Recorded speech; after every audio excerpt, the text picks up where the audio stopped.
In his State of the State address this week, Governor Doug Ducey called on Democrats and Republicans to work together on a number of initiatives. His agenda calls for improvements to school safety, but first he wants lawmakers to approve a drought contingency plan ahead of a January 31st deadline when the federal government says it will step in. While in Tucson this week, the governor sat down with us to discuss some of his proposals. We've been excellent at water in Arizona. We're in the fourth fastest growing state in the nation. We're going to punch through 7 million in population in the state of Arizona. We're in the middle of a desert, and we're in a good position because giants have come before us. People like Bruce Babbitt and John Kyle, who were at my State of the State yesterday and with me this morning at a press conference, so that we can plan the next step for Arizona's water future. So growth is a good thing in our state. It's what's allowed our economy to grow. It's certainly a gift. Anybody who's been a business person knows that. We will be able to continue to grow with the proper planning and legislation. That's why I'm calling on the legislature. They've only got about 2 weeks to do it, to ratify the drought contingency plan, and we'll be in a terrific position going forward, and then we'll be able to focus on the next generational project. Healthy choice and competition bring about innovation, and that's been the case in Arizona public education.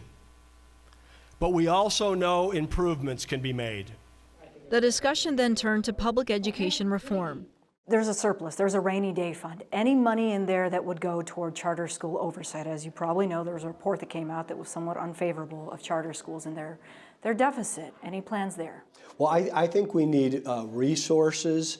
We need, of course, reforms, and we need more responsibility inside K-12.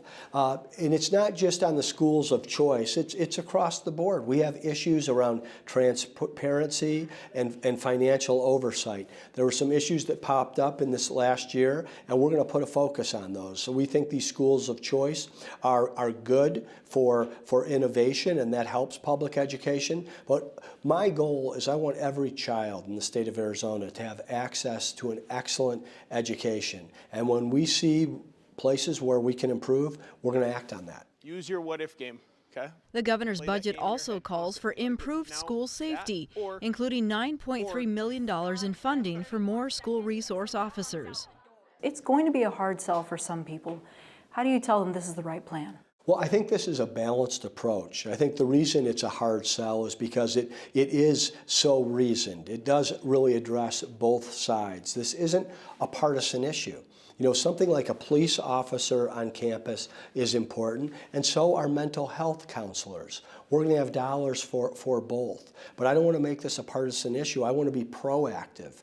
This happened last year when the Parkland, Florida incident happened, and I was back in Washington and heard Governor Rick Scott of Florida talk about everything that the state of Florida was doing in reaction to that mass school shooting. And I came home and said, why don't we be proactive on this? Why don't we study what happened in Parkland and Columbine and Sandy Hook and see if there are things in public policy that could have prevented these tragedies from happening? That's the Arizona Safe School Plan, and I'm going to call on our legislators to pass this.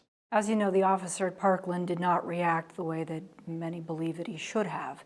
Is there a possibility of having school staff who are armed, or if they're willing to be also as an advocate for the students, if that were to happen? The first thing I want to say is I have a lot of confidence in our men and women in blue in Arizona. What happened in Parkland with the sheriff's office was a matter of training. So I know the quality of training that happens here in the state of Arizona. I do trust a police officer on a campus to do the right thing and protect kids. When it comes to teachers in terms of being armed, I want to see our teachers teaching. Teachers go into education because they love kids and they want to make a difference. Now, sometimes there are former police officers, there are former people that have been in the military or who have been trained in firearms. If they want to be a part of this solution, I'm open-minded to that. But I'd rather that we bring a law enforcement focus where we need law enforcement and let our teachers teach and work directly with the kids. These are programs we plan to build, expand, and align with the jobs of tomorrow. The governor's budget also provides $20 million for Pima Community College to expand its aviation technology program. Back in 2015, the state cut its funding to PCC, amounting to a loss of several $1,000,000 annually. But the college's recent efforts to bolster its technical training programs have caught the governor's attention. And what Lee Lambert is doing at Pima Community College with aviation has really opened our eyes at the state capitol. And it's not just aviation, it's advanced manufacturing, it's pharmaceutical, it's the skilled trades. You must be proud to do this, given that maybe a year or two ago, this wasn't quite the same tune that we had for community colleges. Well, when you find leadership inside a community college, when you're getting these results, when people are coming out of these programs and going into the workforce, and today we have more jobs available in the state of Arizona than we have people to fill them.